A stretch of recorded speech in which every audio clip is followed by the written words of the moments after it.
Hello and welcome to SpeakEasy.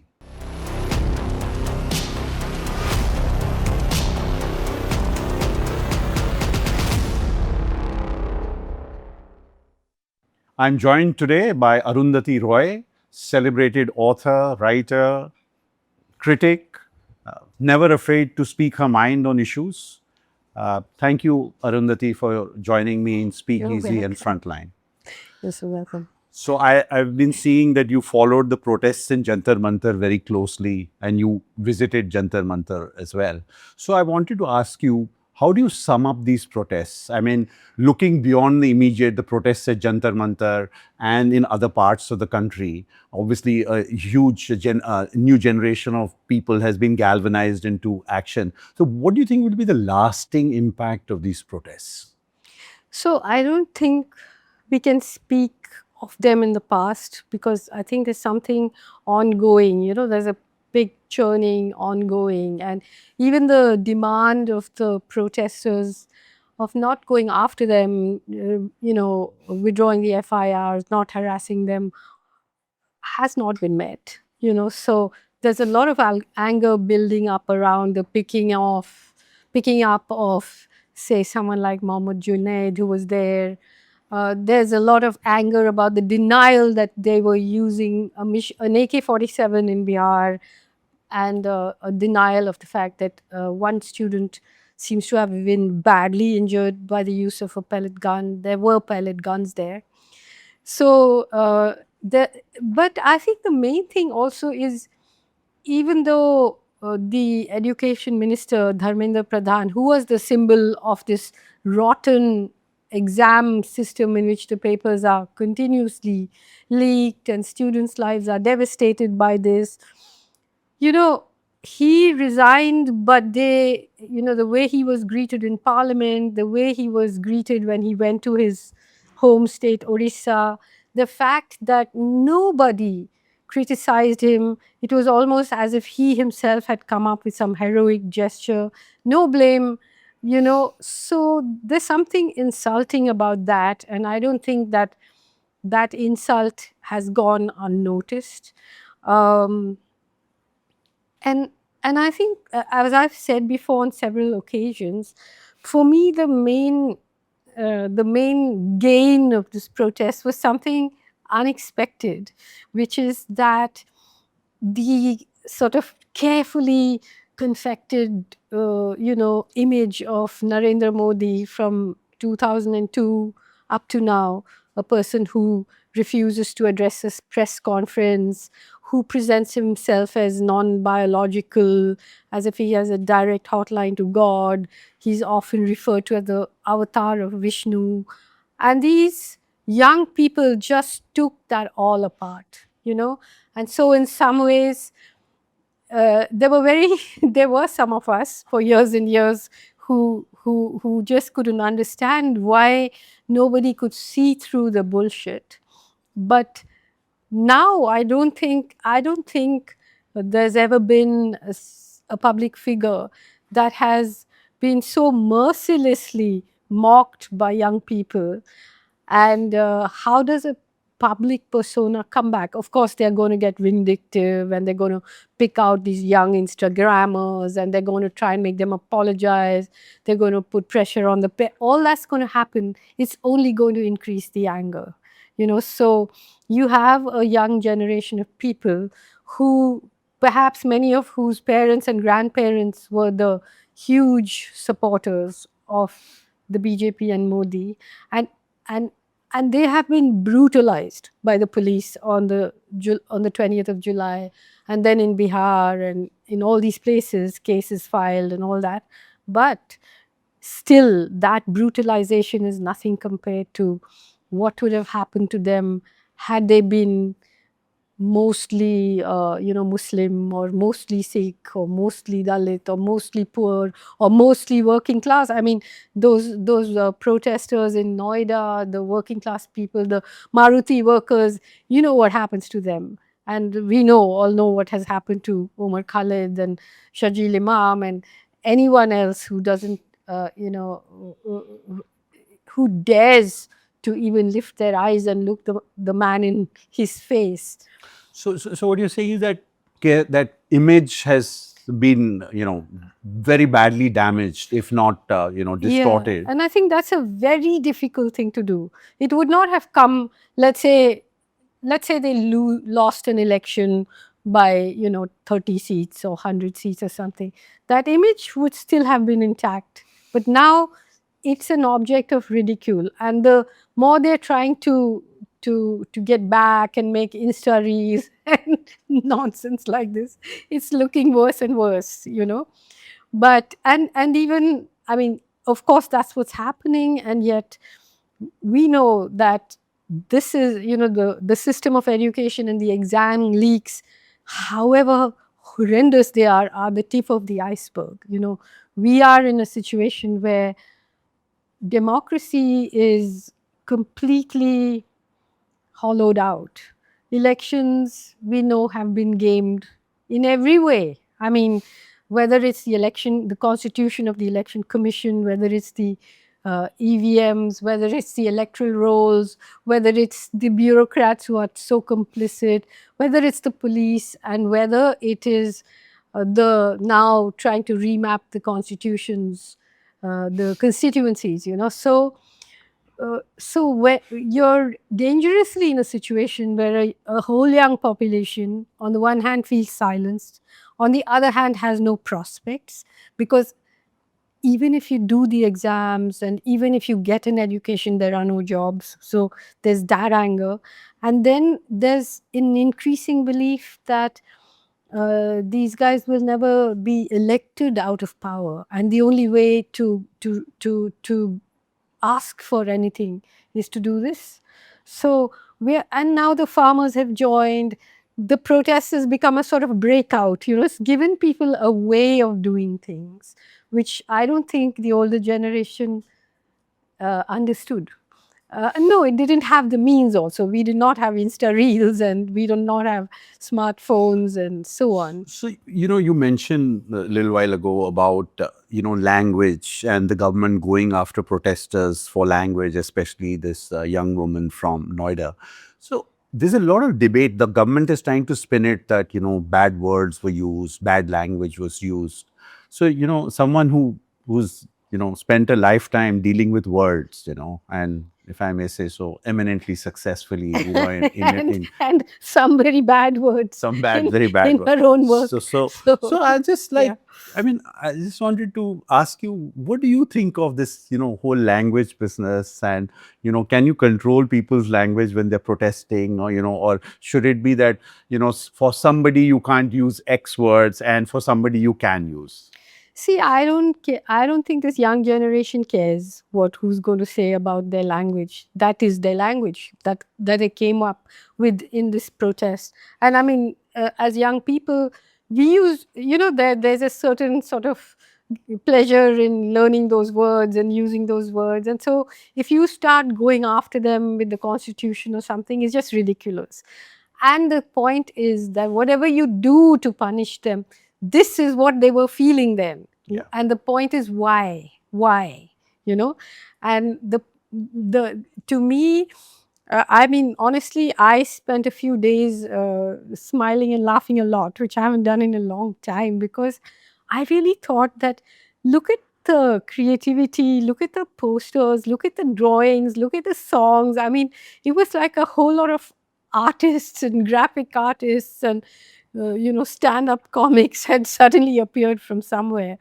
So I mean, however hard the government goes against them, even more than it already has, it's not going to solve the problem. But they only have a few things that they know how to do. One is, how do you make people hate each other?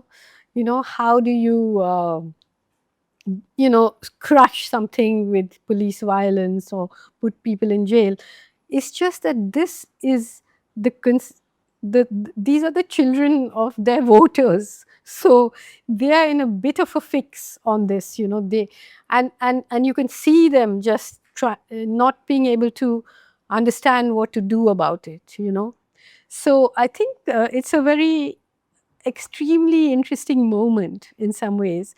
But you know, as I said when I wrote about it, In your we wire piece, also, in yeah. my in my piece in Wire, that you know, when you look at the history of people's movements, whether it was, you know, the land reforms or the Naxalite movement or the Narmada movement, everyone's being pushed back, you know, from demanding you know, land for the landless, to can you please not displace us from what little land we have, to okay, now all you're going to get is the NREGA, which is, you know, 3 months of work at minimum wages. That's gone. Now we're going to throw ration at you with the Prime Minister's face on it. That's gone. And now we are in the moment of the SIR, which is the NRC in a different disguise, where we are literally, people of India are literally going to have to prove their citizenship, which is crazy. So in that wire piece, you know, you refer to the unholy progeny of, you know, a judge and a joke, if I'm not. The unholy, no, Huh. the progeny of an unholy union between a Unholy judge union. and a Yeah. joke. So you think now the joke is on the judge?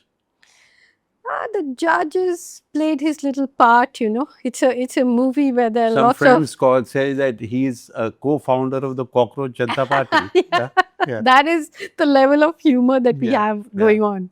But it's also a movie in which there are lots of walk-on parts. They come and they go, and then someone else becomes important, then that person goes, and someone else. It's like an ongoing thing, But as the I young said. people don't seem to care. I mean, they have their own They agenda and they were no, very clear yeah, about what they wanted. and the thing is that you cannot force somebody to, you know, like I was speaking to some young students in Patna the other day, and I said, you know, you what you must ask this government or Mr. Modi and Mr. Amit Shah, we all know what you hate. We know very well what you hate and who you hate, but what do you love?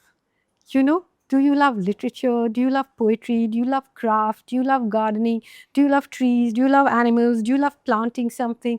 What do you love? You know, you can't function just as these people who have this fuel, that this engine that runs on the fuel of hate. And this is so sad. You know, we are a country where it's not just them, but whether it's the police, whether it's the bureaucrats, whether, you know, everyone has this language of such aggression and such little care, you know. There's just no fellow feeling unless you're, and that's what we saw in Jantar Mantar, a demonstration of fellow feeling, you know. It might be, and it is true, that all those lakhs of kids, or me or you or whoever, we can't certainly agree on every single thing, but we can at least live with the things we do agree with and talk about the things we don't agree with. But do we need to be smashed? Do we need to be called names? Do we need to be killed? Do we need to be jailed? You know, we're not going to accept that. And so that is the message that went out.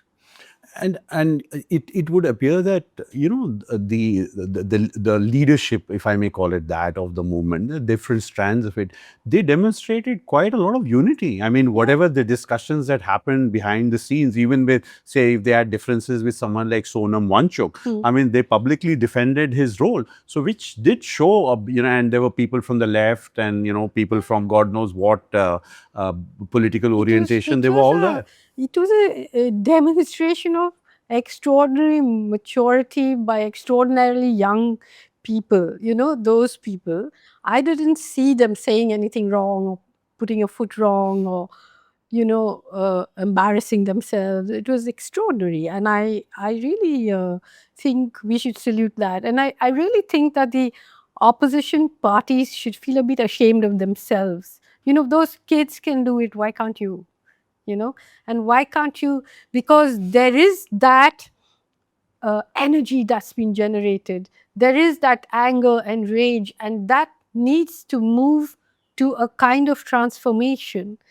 And I want to see these opposition parties having the dignity and the intelligence to do that, rather than I'm the only one, I'm going to speak, you know, all of that. I want to see teamwork amongst them too. amongst them, meaning all the parties with each other, because they've all been broken now. They've all been broken by this government that can buy anything because they are the richest party in the world, supported by the richest industrialists in the world, and by the most venal media. I mean, I hate to even call them media, because I call them live screaming TV. They are like mob bosses out there, calling for who's the next target. And, they too are fueled by hatred. So, to push this huge machine of real-time hate out of the picture, you need a lot of solidarity, a lot of generosity, and I want to see that. On the media point, I mean, you've been seeing the Indian media, or what passes for it for a long time now. I mean, what is your sense? I mean, what kind of impact does the media have on people? Because at one level, I don't know whether this young generation actually watch say television news. There was a theory that the print medium would die, newspapers would die before television news. At least that doesn't seem to have happened in India right now. But what's your sense? I mean, what is the kind of role the media has played over the years, especially television channels, And I'm not excluding newspapers from Yeah, it, far from it. So, but what is your sense? What has it done to the fabric of this country? So I think it's true that this generation, maybe it's the way it is because people sort of didn't realize that they don't watch TV, mainstream TV. So the media is interesting because we have probably more than 400 24-hour news channels in all sorts of languages. Now, who owns those news channels?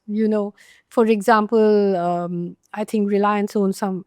Last I knew, some 28 or something. We know the Adanis have bought over NDTV.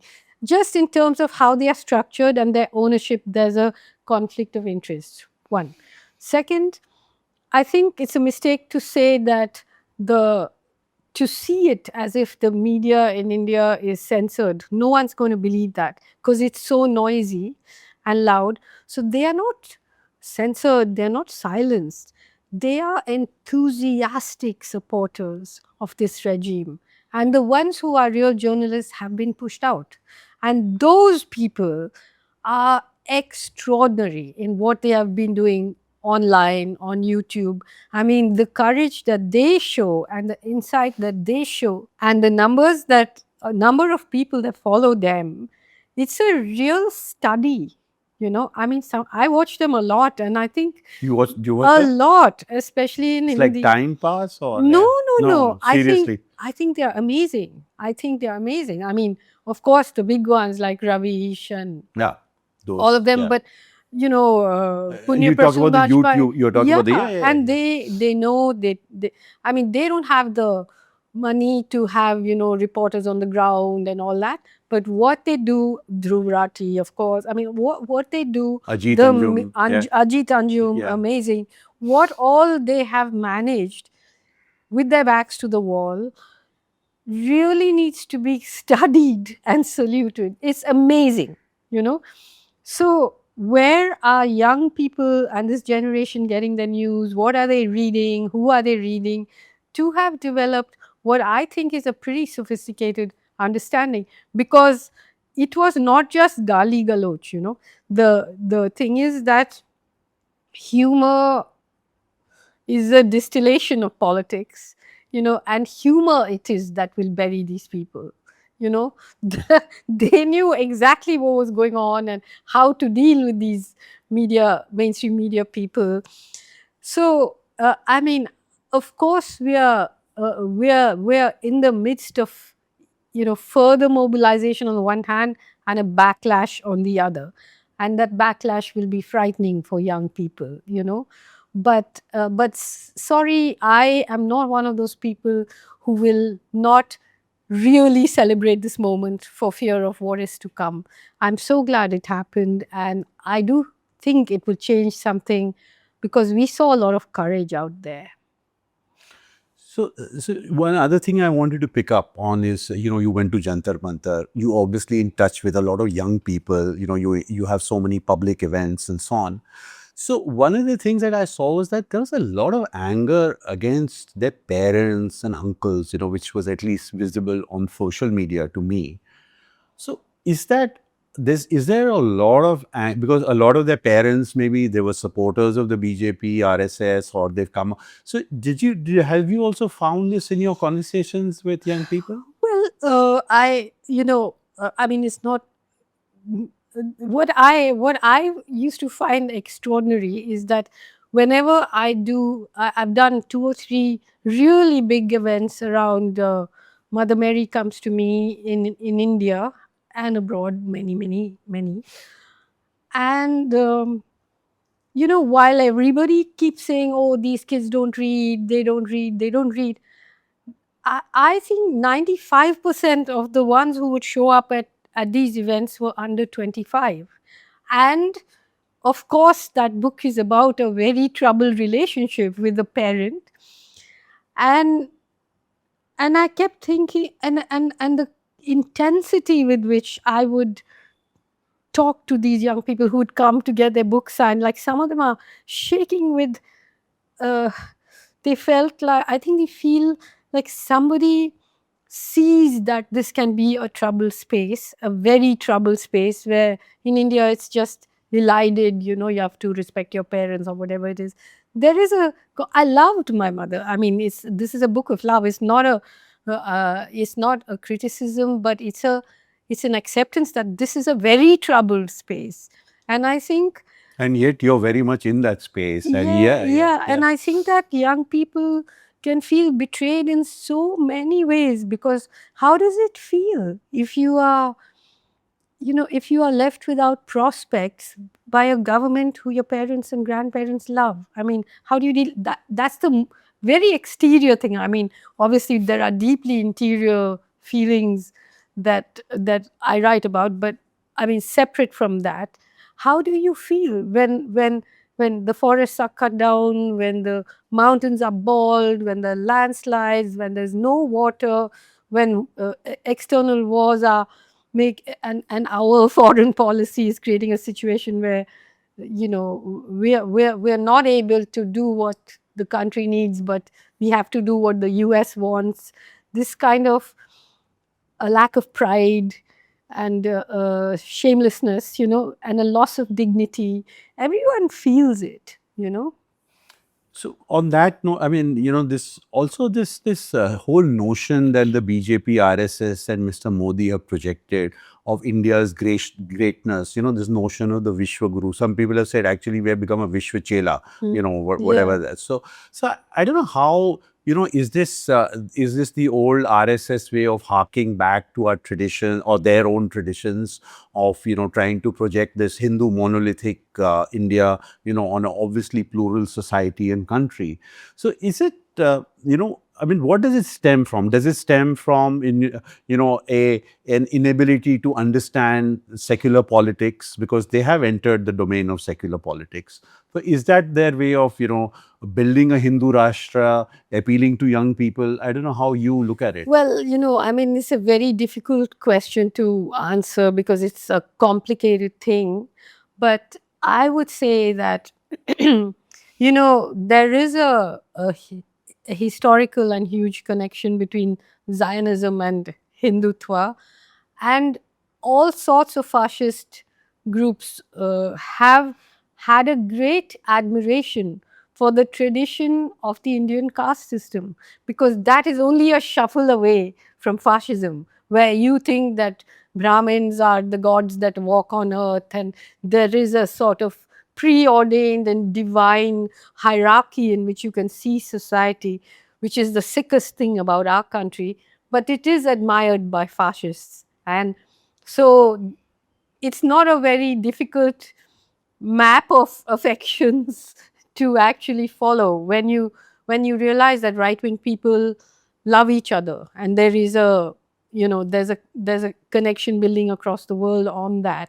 But at the same time, there is such a subservience today to imperialism and the economic structures that are so very, very unfair to the poor and working class, where capitalism is making people poorer and poorer and poorer. And, I think in one of my essays, I said that, the only successful form of secession is the secession of the middle and upper classes into outer space, where they look down and say, what's our water doing in your rivers, and what's our timber doing in your forest, and what are our minerals doing in your homeland, and what is our oil doing in your desert, and just let's suck it out and bomb everybody. And so India, that used to be a country which had a public face of dignity, even if we were poor.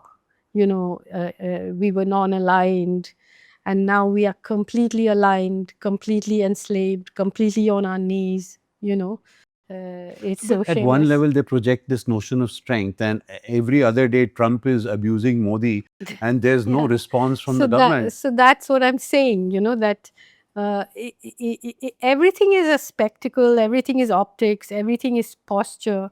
Nothing is real. You are.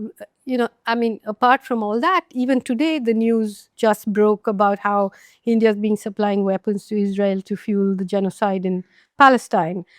How shameful is that? How shameful is that? It's heartbreaking. And yet, there were no meaningful protests in India on the issue No, of Palestine, even on Iran. I mean, it's quite surprising. if I was, I mean, I was like telling people that at least in US or UK or Spain or everywhere where there were protests, they were broken up by the police. In India, if 100 people protested, 100 right-wing vigilantes would stop the protest. You didn't even need the police, you know. So it's, I mean, do you think that, till the Jantar Mantar protests, I mean, it looked as if India's civil society, post what had happened, the anti-CAA, NRC protests, after that, there was a huge backlash, as you mentioned, in a different context. Is it your sense is that because the fear the government generated, that's why there was silence? I think there was, there was fear. There was also the sense that now the only hope we have is to sort of please the government and get whatever we can out of it. And, because you've reduced a whole population to depending on rations with Modi ji's face on it. And then if you say, कि मैंने आपका नमक खाया मुझे vote दे दो, all that nonsense that works, where you've taken away people's dignity, you've taken away the idea that they have rights, that they have the right to work, they have the right to education, they have the right to health. All that has disappeared in people's minds, we thought. We thought, yeah. But it disappeared under fear and under, of course, this sham, and I think people are very, very furious about the Dakaiti in the Ram Mandir, which I think has affected people deeply. So on foreign policy issues, you've written a lot, and you, I think, described in one of your pieces, that old phrase, running dog of imperialism, it fits well into, what India is doing or not doing.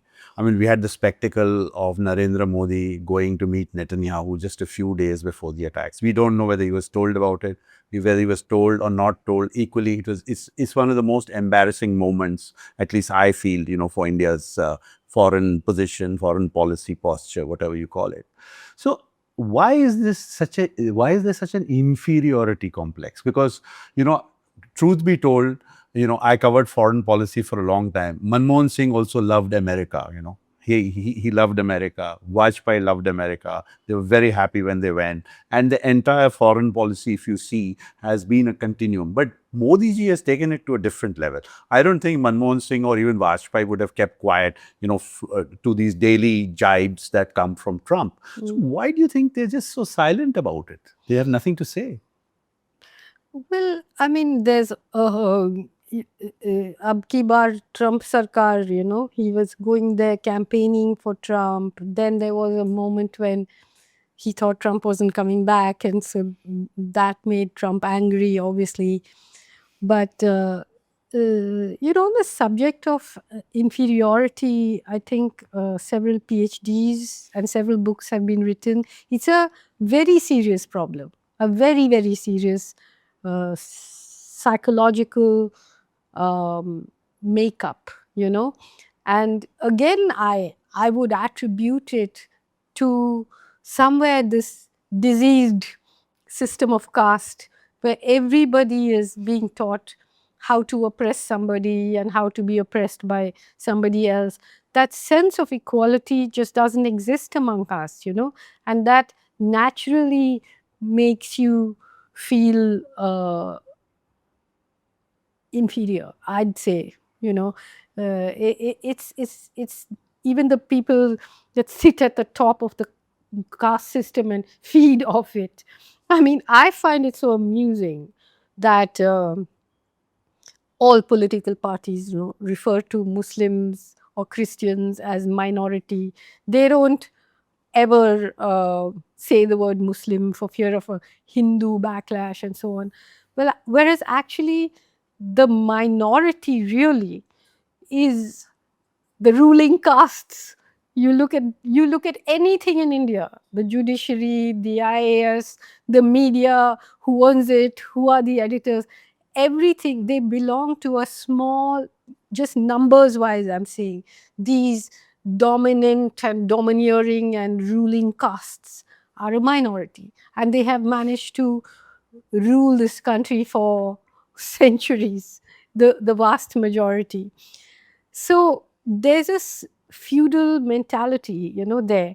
And so when the feudal lord is faced with a bigger feudal lord, he's going to be Going to kowtow. crawling, Crawling. Yeah. Yeah. So coming to the US foreign policy, what we've seen in Iran, the backing to the genocide in Gaza, all the stuff that we've been seeing, one could argue that, the famous Biden hug with Netanyahu, soon after the Hamas attacks, we saw that. And you could look at Trump also in a sort of a continuum as well. But now it's expanded far more. And in a sense, the war on Iran has even deflected attention from the people in Gaza. But what is your sense? I mean, looking at Donald Trump, looking at his foreign policy, is it this? I mean, I know people say he's got like 2.5 years to go, but everybody knows the consequences of American foreign policy. We are going to live with it for a while. So is it that what is it that they want in your view? Does he want to reorder the world? Does he want control over natural resources, or he's just mad? Well, I'm never going to try and get into Trump's mind, because that's like it. If you try and follow it, you feel like that you're in One Flew Over the Cuckoo's Nest. Everybody's either a lunatic or a nurse in an asylum. That's how you have to handle that person. However, there is a consistency in how the United States has behaved in the Middle East, because it sees it as a place it needs to control for its resources and so on. But I think what we are seeing now is a gradual change in the world order and an empire that is sort of panicking, So